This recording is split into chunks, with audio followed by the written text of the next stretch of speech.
Sometimes it's about just making cool stuff, because sometimes that is all it's about. Sometimes it's about taking one and going, what can I learn from this thing? What is it going to teach me? But I want to make something really amazing. And what is it going to teach you? That is theme park designer Josh Steadman, and you're listening to the Tomorrow Society podcast.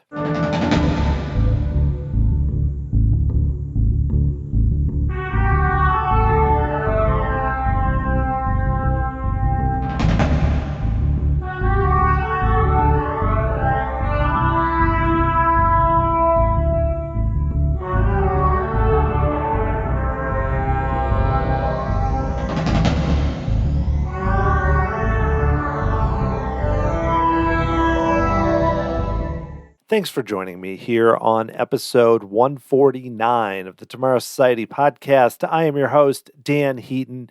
I hope you're all doing well out there. It's kind of a weird time as we finish the summer and look to the fall. In a lot of ways, things seem fairly normal. In other ways, not so much. But I hope you're all hanging in there and finding ways to enjoy however the world is for you right now. I'm really excited about today's show with Josh Steadman. Josh worked at Walt Disney Imagineering on the massive project of Shanghai Disneyland, including the Enchanted Storybook Castle walkthrough in the giant castle there in Shanghai. Also was the director of show design and production at Evermore Park, has been involved in a lot of other projects. And we dig into those. It's fun to talk about some of the amazing things that Josh has been involved with.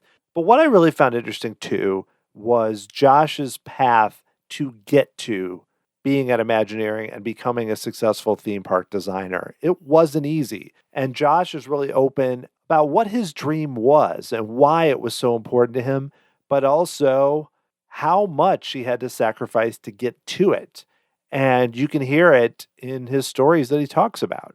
It wasn't easy. And I really appreciate that, because while it's great, I love learning about what designers have done to create attractions and the behind the scenes stories.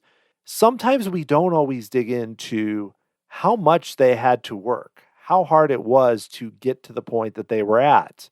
It was cool to talk to Josh to learn more background on that part of the story, and then how he ultimately was able to get where he is today. During the interview, Josh also references several people who've been guests on this show. Brian Crosby, known as Cross, who I know he's really good friends with, and Chris Merritt and others.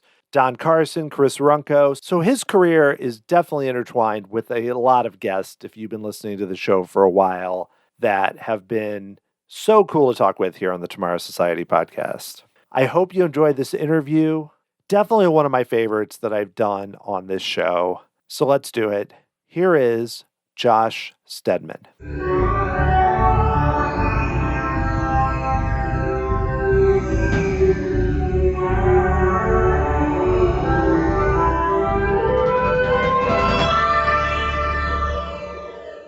My guest today has worked as a set designer, art director, creative director, show designer, and illustrator on theme parks, TV, and theater for more than 20 years. While at Walt Disney Imagineering, he designed and installed the Enchanted Storybook Castle walkthrough at Shanghai Disneyland.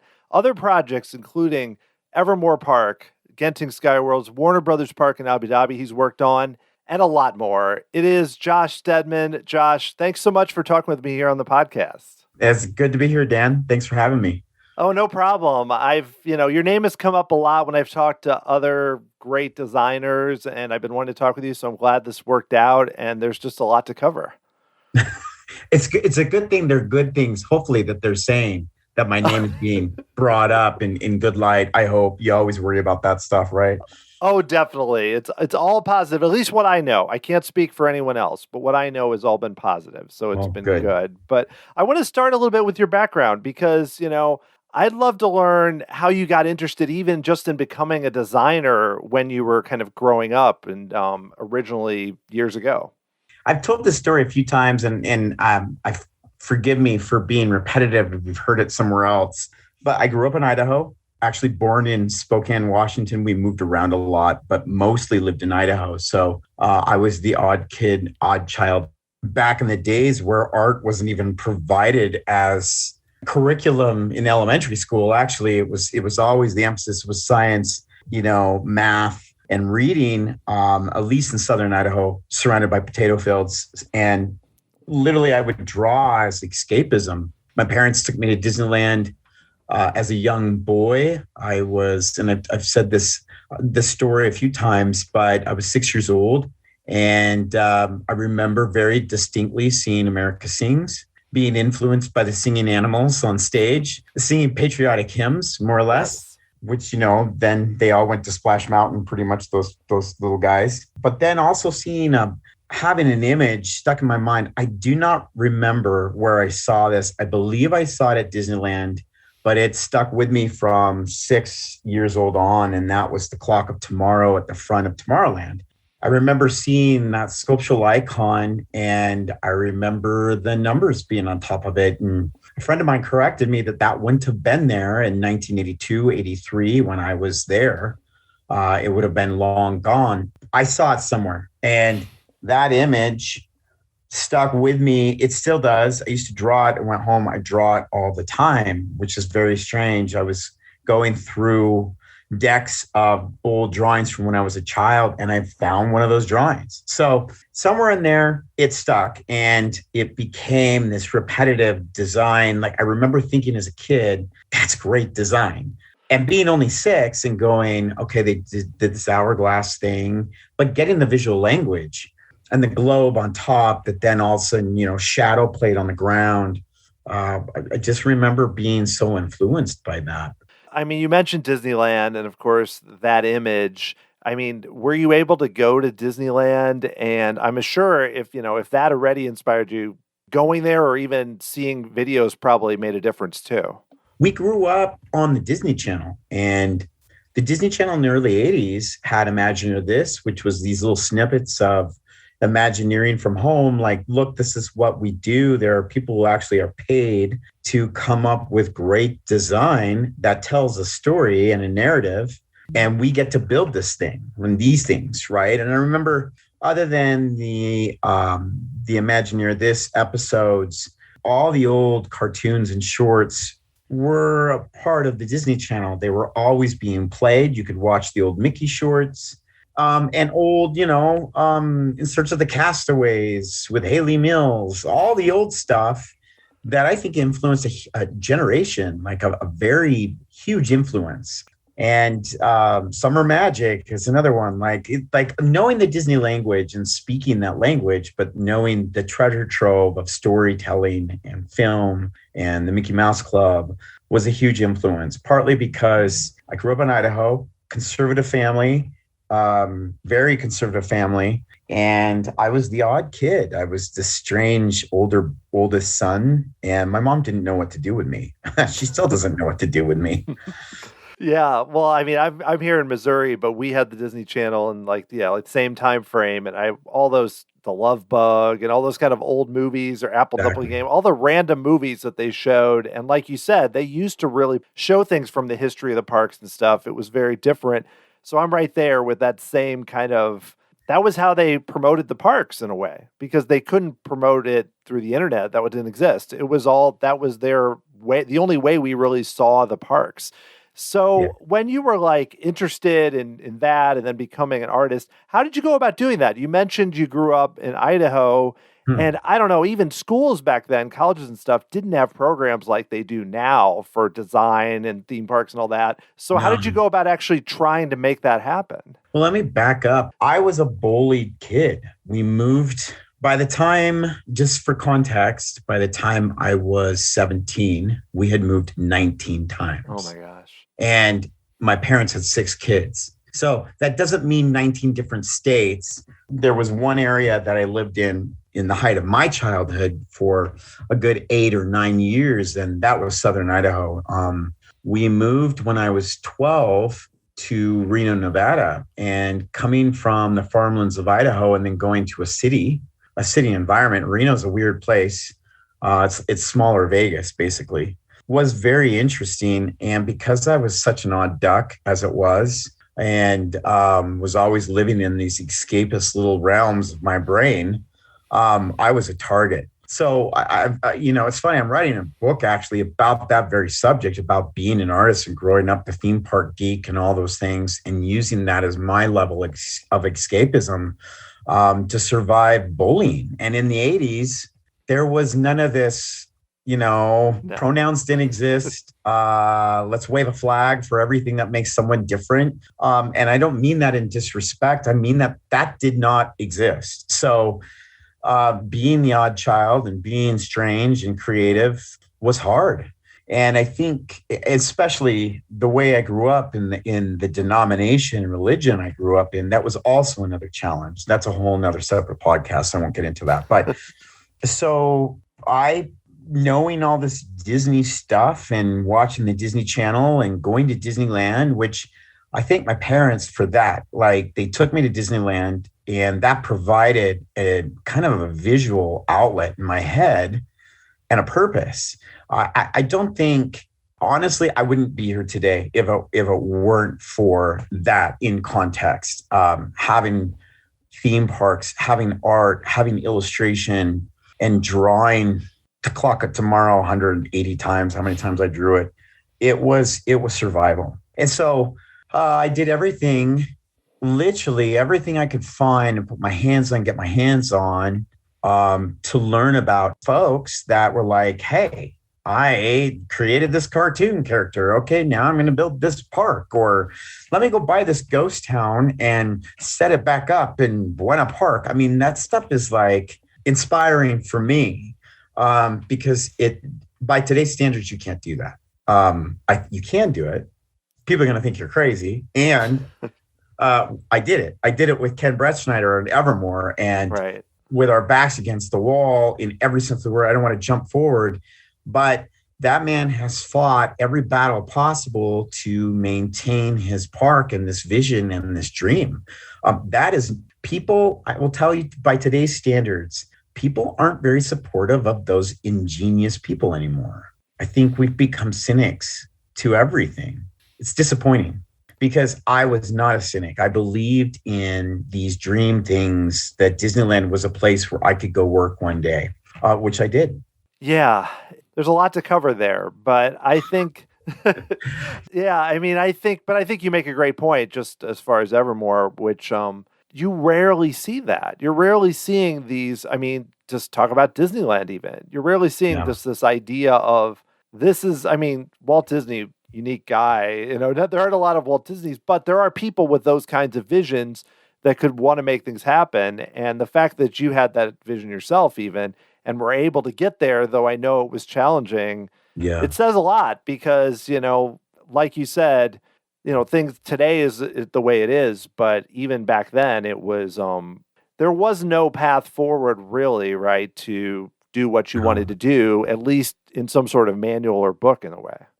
There was no path. And it's so interesting to me. And I marvel at people like John Hench, Harper Goff, Mary Blair, Ivan Earle. These are heroes. And you said you had Chris Merritt, you had Brian Crosby, you had Don Carson, you've had Chris Runkel on this podcast. Those guys, that's my people, man.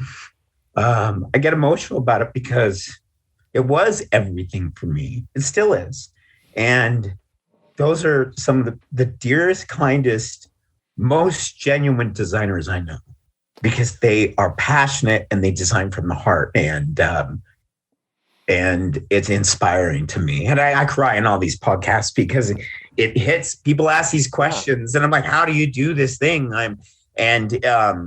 It was so, I cannot begin to convey the level of sacrifice I went through to work in theme parks. And so I take it seriously, sometimes a little bit too much. And I'm like, I have these days, and truthfully and honestly, today was one of those days. This morning, I'm just like, what am I doing?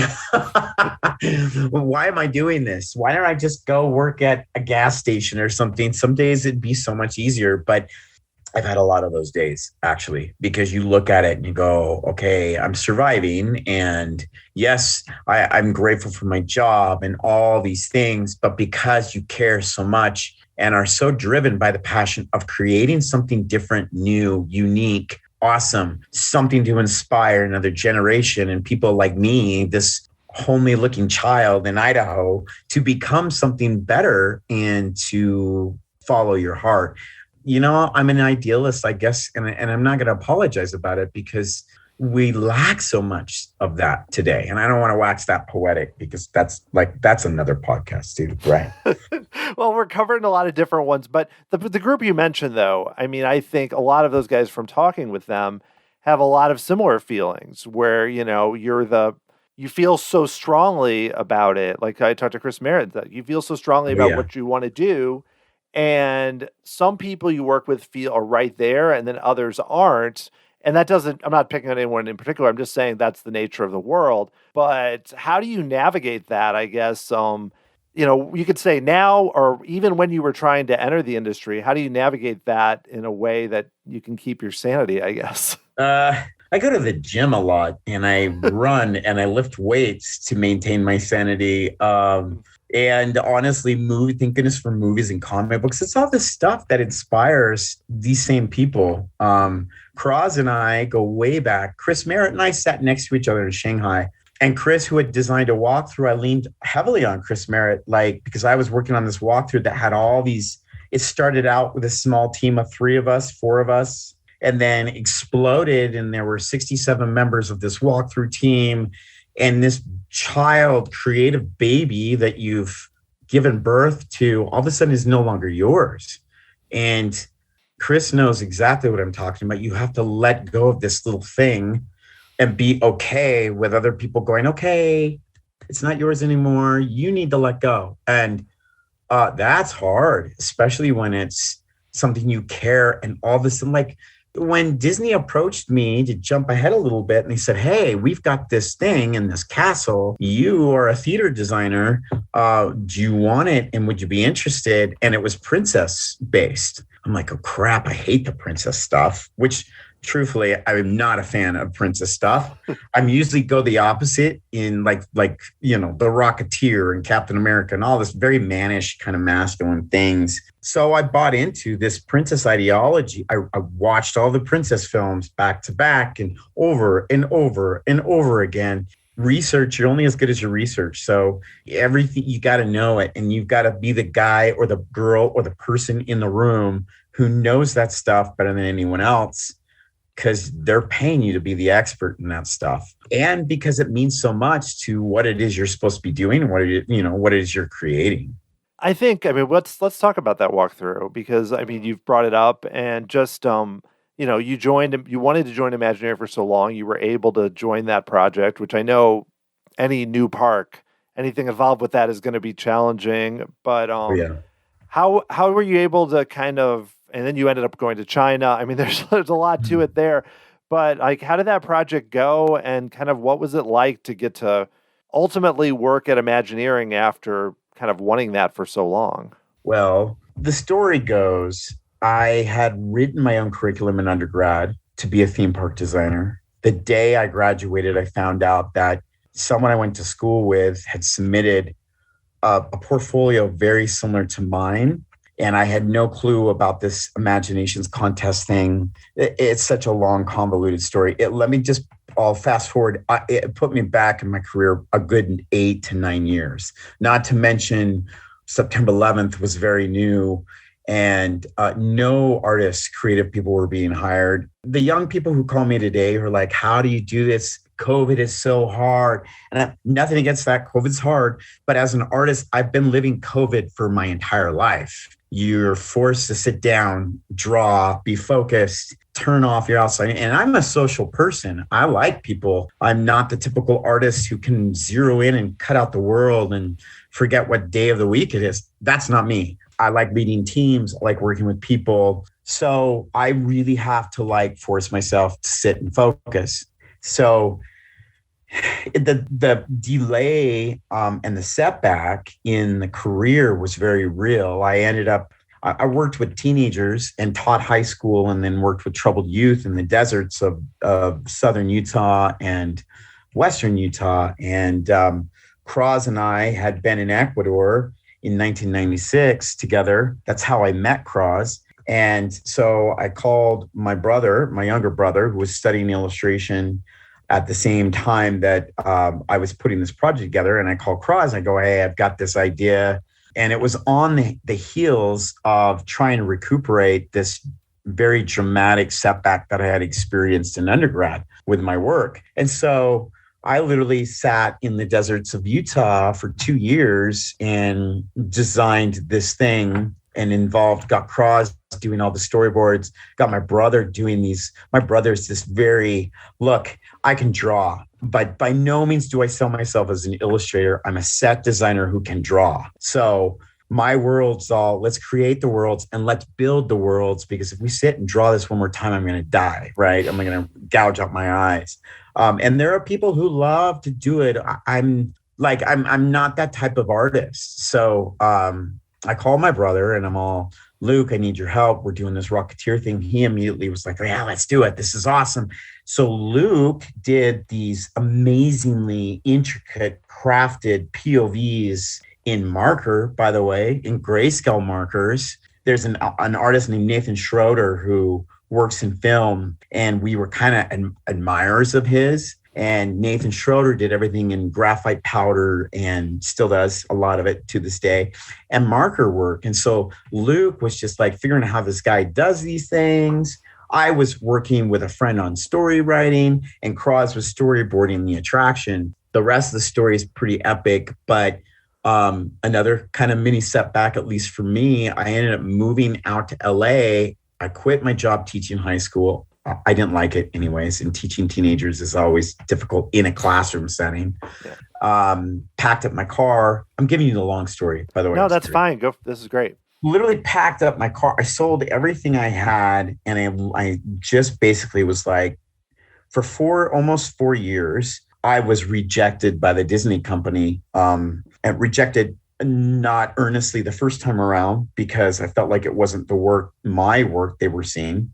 They were seeing someone else's work that was actually very similar to mine. That's, like I said, another story. And then the second time around was I had already had a degree, and the competition, the Imaginations competition, they were like, sorry, dude, you already have a degree, peace. And so me and Luke were totally disqualified for this Rocketeer ride competition thing. By the way, it's still a gorgeous entry. I'm pretty proud of it, even to this day. And now it's been 20 years later, and it still could be built. Like, right. We didn't build a tangible model. I mean, back then, no one was using things like SketchUp and Lumion and all that crap. They were doing stuff.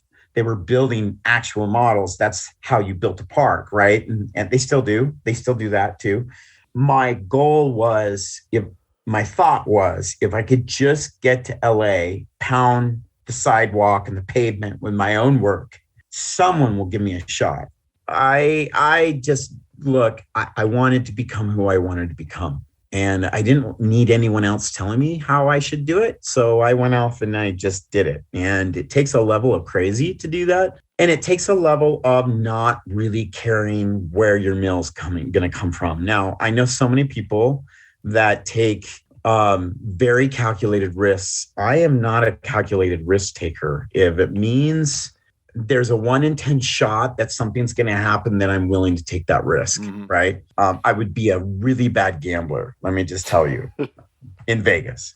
So I left, and Cross was not disqualified because he was still an undergrad, and he was local in Orange County anyways. And mind the fact that the guy's incredibly talented. So he was starting at WDI, and Cross was like, hey, come sleep on my couch. Let me help you. And I had been online. There was a forum somewhere, and we're talking, this is now 20 years ago, but there was a forum somewhere that listed theme park design studios. So there were like 10. That was it, right? 10 worldwide. And so I called and emailed all these people, and somehow I got a hold of Don Carson. This is where the Don Carson bit comes in. Yes. I actually emailed Don, and I emailed Marcello Vignali, Don's good friend from WDI, who was a co-designer on an illustrator for Roger Rabbit's, Toontown Spin and for Toontown. And Toontown was still fairly fresh as far as design goes and its newness. But those guys' illustrations were amazing. And so I like Don and Marcello. Marcello sent me a very polite email back. And he was like, dude, you're more of a renderer than you are an illustrator. I can't help you buy. And I went, okay. Nothing against Marcello. He was right at the time. I didn't know what I was doing, even as an artist. But Don, bless his heart, was super patient with me and basically was like, how can I help? Let me give you some pointers. Let me tell you what you can do. And I really believe it's because Don's an educator and a teacher in his heart. He's really good at that. And so he pointed me in a direction of, and this is where it gets really crazy. He sends me Kathy Kirk's email. Well, Kathy Kirk was producer, her husband, Steve Kirk. They had just come back from building the world's most beautiful, greatest theme park, escape reality on this planet Earth, in my book. So they were like, he sends me their contact. And I'm sure now that would never happen, but he sends me their contact.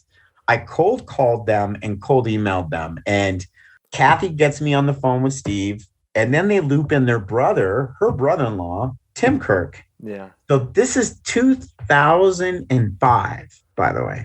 Almost 2005. It wasn't even then. It was 2004-ish, the end of 2004. And they're like, when can you be in Long Beach? I'm all, what? Excuse me. And they're like, can you come to Long Beach and let's do breakfast, all of us, and let's give you a portfolio review.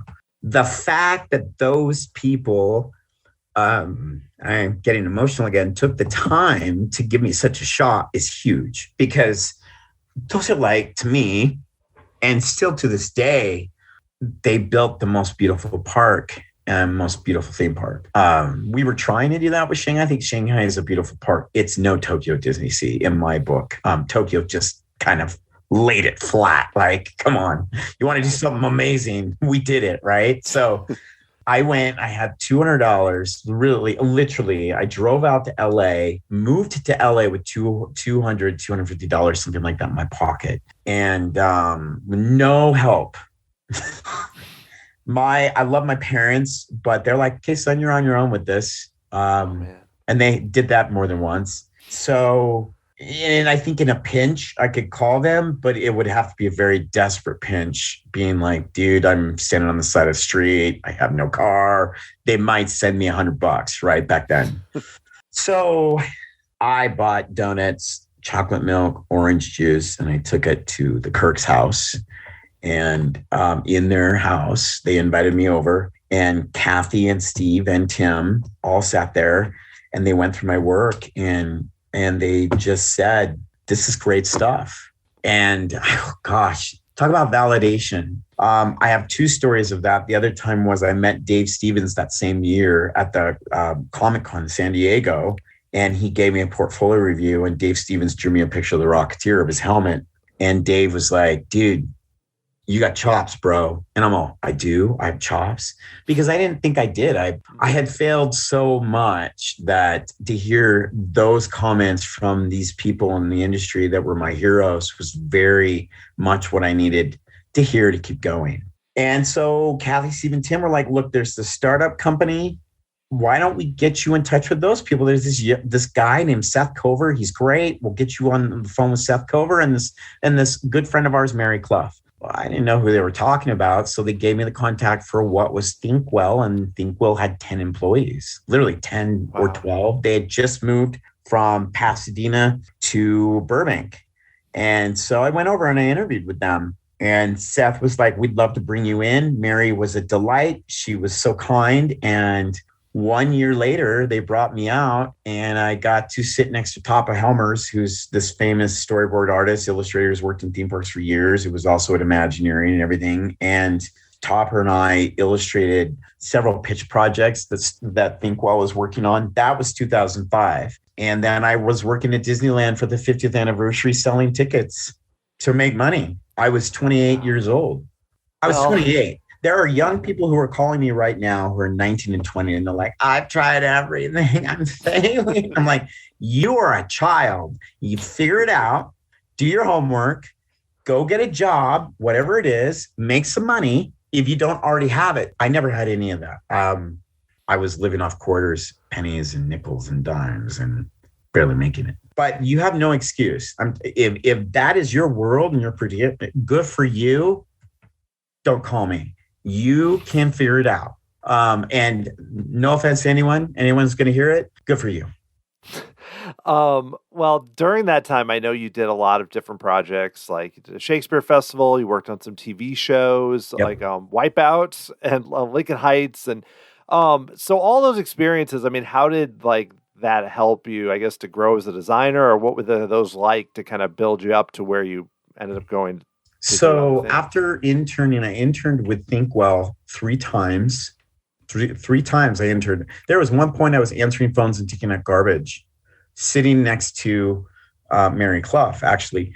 I was willing to do whatever it took to be in a space just to be involved. So after doing that a few summers in a row and I went back to Utah actually to work with kids to supplement my income until things could work out. And I decided, 2006, I needed a master's degree. I needed someone, because up to that point, it was being taught by other people or doing it on my own. And then having those little stories I was telling you about at the very end of my late 20s, I still needed someone to kind of teach me the ropes. And, people are busy. No one has that kind of time. And so I had applied to graduate school. I had a degree in illustration from BYU, and I made it my own emphasis in theme park design, entertainment design. And so at that point in time, I got accepted to UC Irvine, Cal Arts, UConn, because they had a huge puppetry program for Jim Henson Studios and all of that. And that was a huge interest to me, designing for Sesame and all that kind of sort of thing. And then NYU. And UCI made the most sense because it was local to Southern California. The theme park industry was still primarily only heavily involved in SoCal. So I made the decision, moved to Irvine and went to UCI and studied set design for theater. Also, painful experience. One of the greatest decisions I've ever made in my entire life was to get a master's degree, for the reasons that it taught me how to think spatially. I was thinking very dimensional and flat because I was an illustrator up to that point. It taught me how to design and tell a story for a stage in a box. And some of the advice I'd gotten from the Kirks and from Don and all these people was study theater. Theater teaches you how to tell a story in a black box, how to move guests who are, sedentary and just going to sit there and they're just going to watch a show, how to tell that story with moving scenery. I still to this day tell young people all the time, look, if you can study theater, that's the best way to learn about theme park design, because theme parks are pure theater. Everything about them, from main entry to the weenie to back of house, all of that is based on theater paradigm. Even the hierarchy of roles in how to build a theme park is based on film and theater. So you have project managers, you have producers, you have, and stage managers, basically these people that guide you, that know the budget, that do something you're not going to be very good at because you're a designer. And then you figure out how to tell the story the best way possible. So grad school did that for me. And I studied with 2 mentors.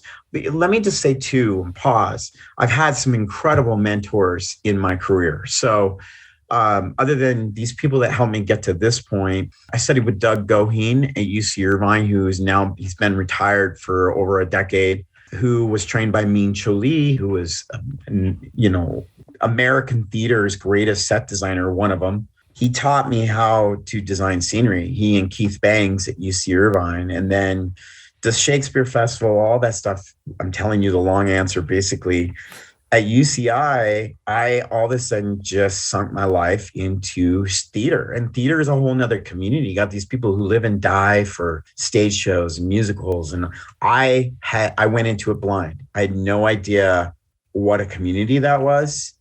And now I fight for the theater community all the time because it changed my life for the better. And I was invited to design for the Gdansk Shakespeare Festival in Poland, which was epic. I was 30. I just turned 30, and I'm designing for the world's greatest Shakespeare festival. And we won Best in Show. My set was noticed all over the world. We beat out the Royal Shakespeare Company. It was this incredible experience for someone who had just been introduced to theater. So I started winning awards and getting noticed for my work. And then I submitted into an Emmy, like television Emmy contest, and was a finalist for a student Emmy, which I was basically nominated for a student Emmy. Yeah, which I was. That's what happened. And based off some of my theater stuff, all these little things gave me the oomph to keep going.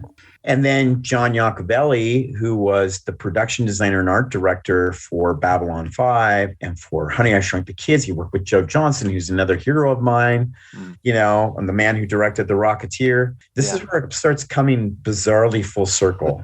John was... First of all, John's philosophy is, if I'm going to teach you how to be a set designer, you're going to learn it the hardest way possible. I'm going to throw you in the deep end of the pool. I'm not going to throw you a life preserver. You have to figure it out. But I'm going to give you all the tools to figure out how to get that life preserver, right? Give you all those tools first. And working and studying for John Iacobelli was delightfully painful. It was like old school Hollywood. And the man taught me how to hand draft scenery. And his other philosophy was like, look, if you don't want to do Vectorworks, you don't want to do CAD, then you be the best damn hand drafting theater set designer the world has ever seen. And let me show you some examples. So John would pull out draftings, and a drafting sheet's 18 by 24 or it's 18 by 36. You can get these big pieces of vellum. They've got the corners already printed on them and whatnot. So you know your guidelines to stay on there to do top view, side view, front view, top view, side view, front view, over and over and over again, and to learn how to hand draft theater scenery. And so he showed me things from all the great set designers in the history of American theater, and then started showing me stuff and teaching me stuff from the great production designers of American film. And so he taught me how to be a set designer. And it was intense. It was crazy. When I got done with school, it was because of John Iacobelli. He threw me the ABC bone, got me on Lincoln Heights, which was an ABC afternoon show. Actually had lunch with Chadwick Boseman when he was working on the show as an actor.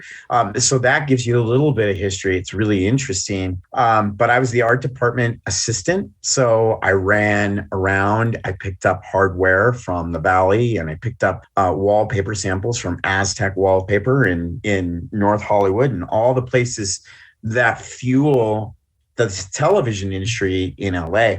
John then got me in contact with Wipeout. And he goes, this is a great show. I think you'd be really good on this show. So they hired me as a production illustrator. I was doing all their backdrops, all their illustrations for the set pieces. Then they had me start doing set pieces and designing them. And then I was doing props. And I did that for 6 of 8 seasons with ABC Wipeout, working with those art directors and production designers. So I did that. And then I got in touch with a company in LA that did huge events. And I worked on the Contagion world premiere with Soderbergh's production company. I worked with EA Games on a big opening concert, grand opening spectacular with Jay-Z rapping on top of a Humvee. And I got to design that. Like I said, let me just say again, not a great illustrator. I am a great set designer, and I'm proud of my set design work. And so fast forward, after all this stuff with the Disney being ABC and these spot projects, I one day just decided to call my friend Nina Ray Vaughn, who worked on Toontown with Don, and I'd worked with her at Thinkwell. And I said, Nina, how do I get it? How do I get to WDI? And she's like, dude, here's what you should do. You got to email my buddy Bruce. And I'm like, who's Bruce? I didn't know she was talking about Bruce Vaughn. So she literally sends me an intro email to Bruce. She copied herself and the secretary, Bruce's secretary. And so I got an interview with Bruce Vaughan literally the next day. Bruce spent the whole day with me, took me to lunch, showed me all of WDI. And I have to tell you how surreal it was being finally at WDI after all these years. So all that long diatribe I just gave you, that's like 16 years, right, had passed. And Bruce is like, here's where you go and you buy your food for the cafeteria. Let me show Mickey's of Glendale. And maybe you can buy a shirt or something when you got free time. And I'm going to introduce you to some people. Oddly enough, so funny, I met all these people, all these leaders at the Disney company and WDI. And then I swung by Cros's office and I knocked on his door. I'm like, hey, Cross, look who's here.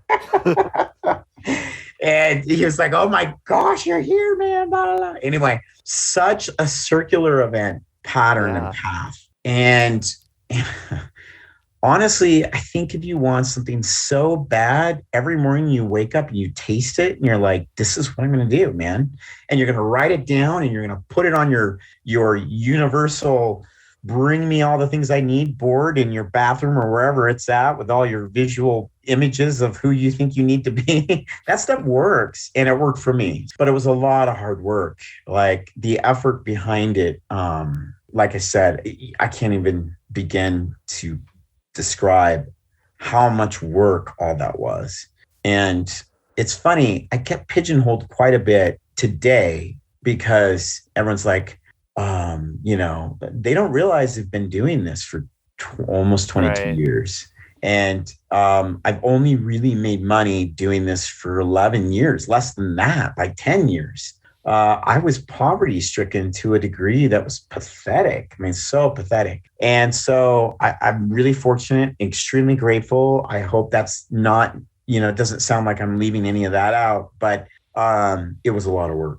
Well, speaking of a lot of work, now you have to actually go to Shanghai and eventually you went to China. You started out in California to do this project. I mean, great, but also how good and challenging maybe was it? There's a book I'm writing about that one. Honestly, Shanghai was a project that was the most epic of projects and freaking awesome and one of the worst projects of my life. So I think there was a realization being and finally getting to WDI where you get your role, you're working, you're way deep in your project. You're excited to be designing stuff that have the Fab Five. I was working on Mickey Avenue. And that's actually how I met Chris, is because Chris came in on Mickey Avenue and I was able to pass what I had done to a certain level off to Chris and go, it's all yours. I don't have time. Got to focus on this other thing. Like I said, let me just tell you, I left, I'll fast forward. I left Shanghai in 2015. I was beaten and tired, exhausted. I was not myself anymore. And I spent 2 years recuperating from that project. Given all that backstory I've given you, how long it took me to get to WDI, it was heart-wrenching at the same time to come back from that project and have to kind of like basically put my life back together. That's another podcast, not for right now. But Shanghai, number one, China was very difficult. And I can't convey how difficult it was on this podcast. It was hard. And I was just telling a friend, my buddy Robert Tessman, who I worked with in Shanghai as well. We were just talking the other day. If I did another overseas project, I would not go by myself. I would take a therapy dog or a partner or a friend or a family member. I made the world's greatest mistake, I think. And you know this now after I've done this, to never build an overseas project alone. Don't go by yourself. The greatest words of advice someone gave me, I didn't listen, and I went and I didn't do that thing. But I will say my first 2 years, I was at WDI almost 4.5 years. And my first 2 years at WDI were incredible. Doris Hardoon, who was my mentor, And she literally, after meeting Bruce gave my name to Doris and to Joe Kilinowski on Mickey Avenue. And Joe was retiring, so Shanghai was his swan song. Basically, Mickey Avenue was his swan song. Joe couldn't, he was not ready to bring in my role yet. So I met with Doris, and I've told this story many, many times too. I showed her my portfolio, and she was, to her foresight, her and Michelle Malakoff gave me a portfolio review, and Doris knew she needed a theater-based set designer to be able to do the walkthrough. And the castle itself had already been, its architecture and all its levels had already been approved by Bob Iger and Coulter Winn and all those talented people. And they needed a walkthrough, and they had nothing.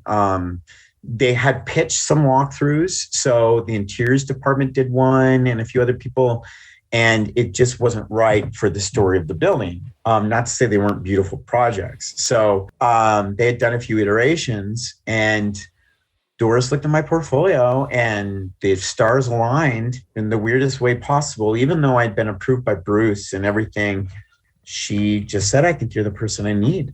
And in my soul, when she told me that in this meeting, I died. And I went home and I fell on my knees, and I just thanked the universe for this gift that I worked so hard for. Anyway, that was December 12th, 2011. And I'll never forget that day, because it was life-changing in the greatest way possible. I didn't know what the next 4.5 years were going to bring, but I will tell you the first 2 and first 3 years were incredible. I learned so much about myself. I got to work with Chris. Sorry. That's okay. I got to work with Chris Merritt. I got to work with Chris Runco. I sat in meetings with people I knew about. They had no clue who I was, but I knew who they were. And I knew who they were from the time I was a kid. So,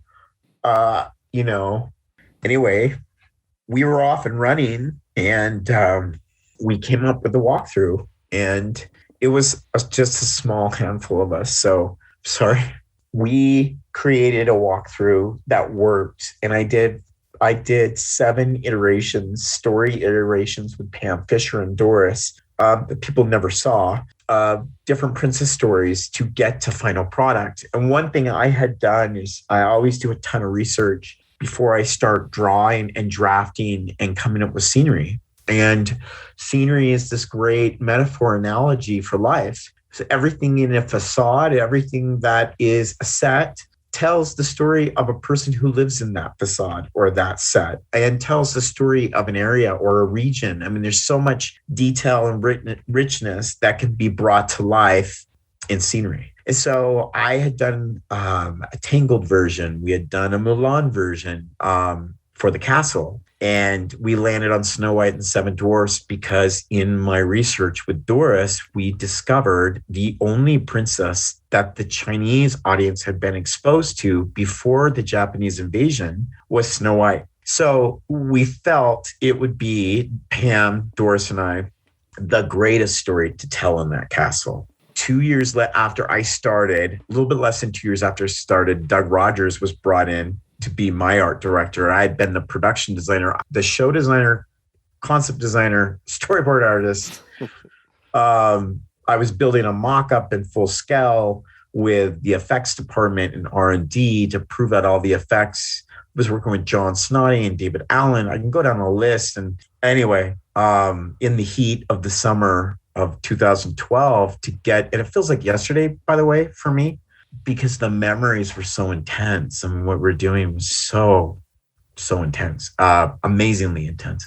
Anyway, it all got approved by Bob Iger, and that was at the end of 2012. And I was flying to China on a week, every other week on business trips. By the way, in Shanghai, we'd get to Shanghai, and they had no clue who Disney was. You'd meet these people at bars and restaurants and like, why are you here? And I'm like, oh, I'm building the theme park for the Disney company.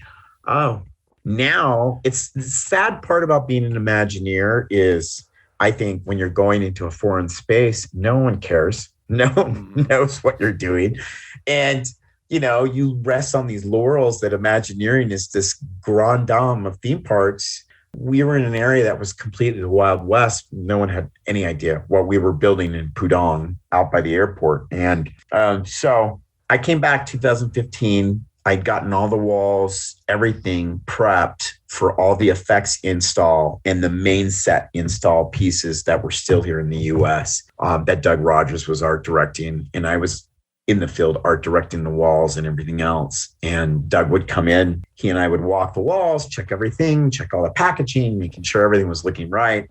But I did that for Gardens of Imagination, traveled all over China with Doris and with Michelle Malikoff, looking at art glass, looking at mosaic tiles, building the Fantasia Carousel, which is this epic.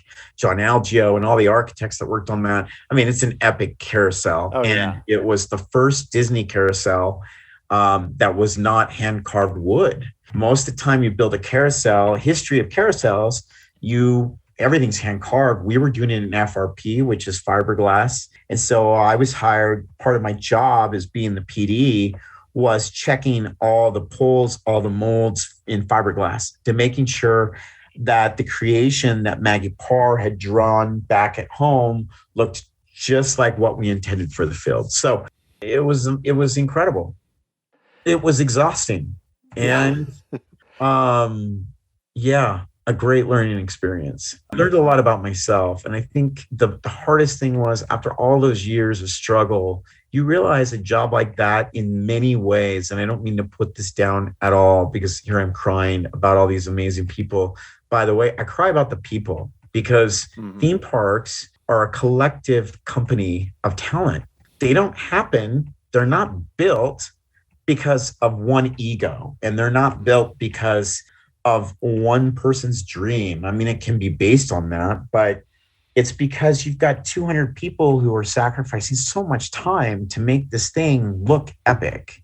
Whether you're paying them, these people care about it, Well, after you came back from WDI, like you mentioned, you referenced it earlier, a park that I have not been to, but I know COVID has kind of caused havoc with it, but is Evermore Park in Utah, which I think is just a really cool idea. And you were very closely involved in such a big project. I'd love to hear how you got involved in that and kind of what it was like to play such a key role in a very different kind of park. I got back from Shanghai. I took 2 years off and met with Ken Bretschneider, the founder of the park and another park, through a friend who shot me his email. I have a friend who owns he owns a pop culture site that features movies and things like that. And now it's my regular go-to for movies. And he was like, look, Josh, you could call this guy named Ken Bretschneider. Just shoot him an email. And James Jensen. And so I did. I shot them both emails. They were building something called the Void at the time. And I got to go and test the Void in 2015.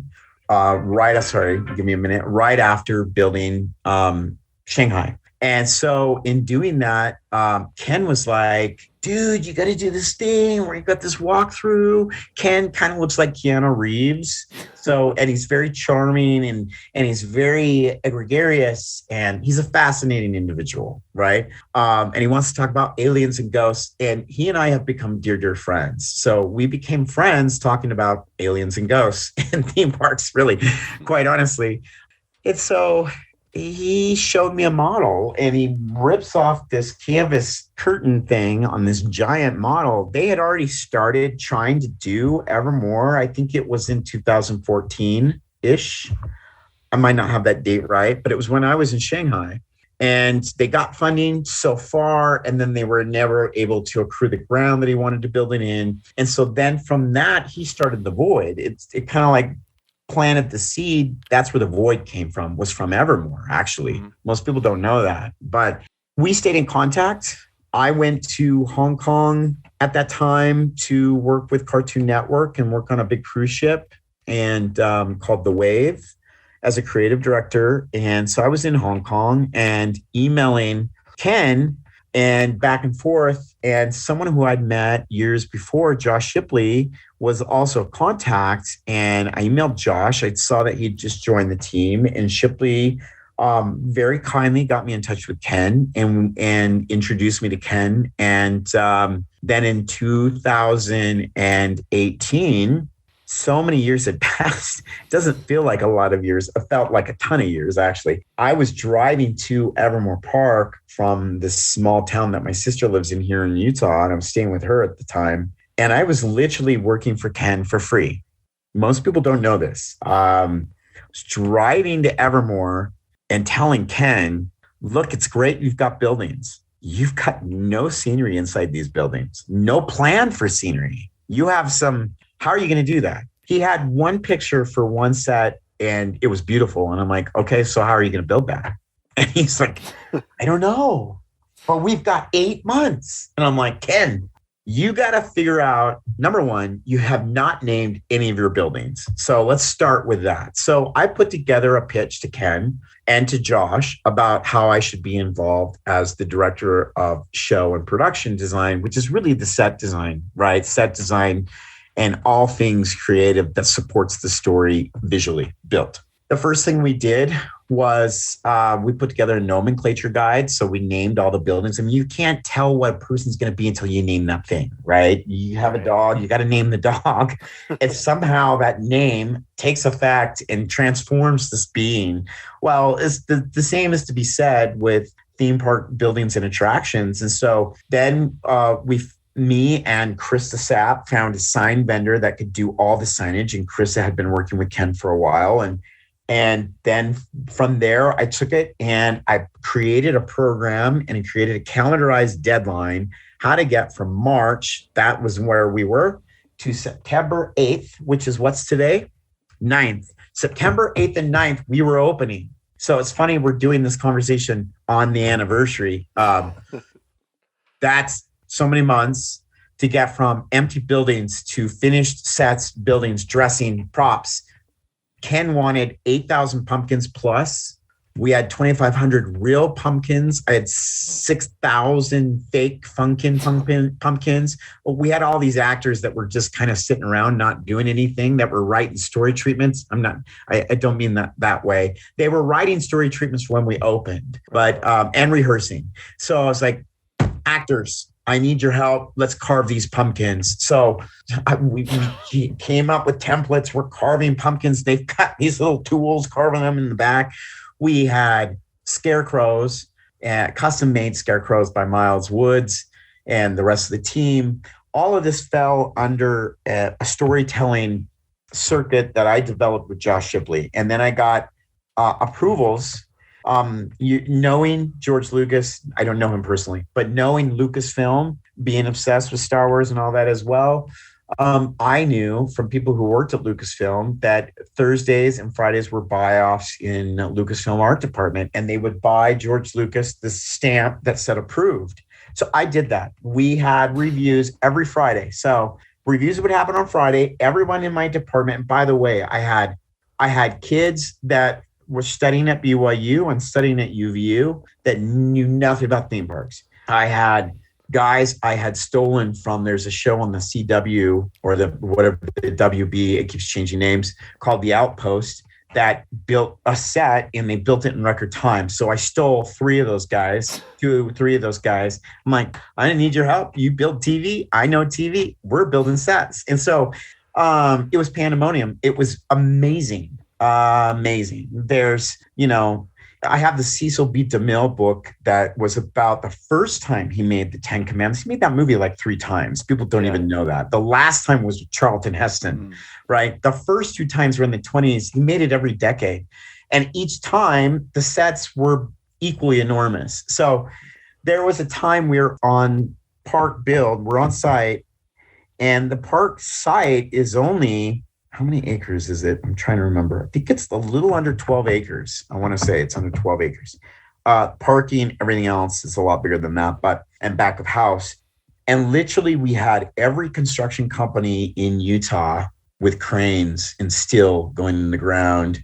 So just so you know, too, I came home before we opened Shanghai. I finished the work for the walkthrough. They didn't need me on gardens anymore. And based on stuff that I was going through in China and I just couldn't take it anymore, I came home. So that was way before the park even opened. So I didn't get to see that park open. I saw it on TV and on social media like everyone else.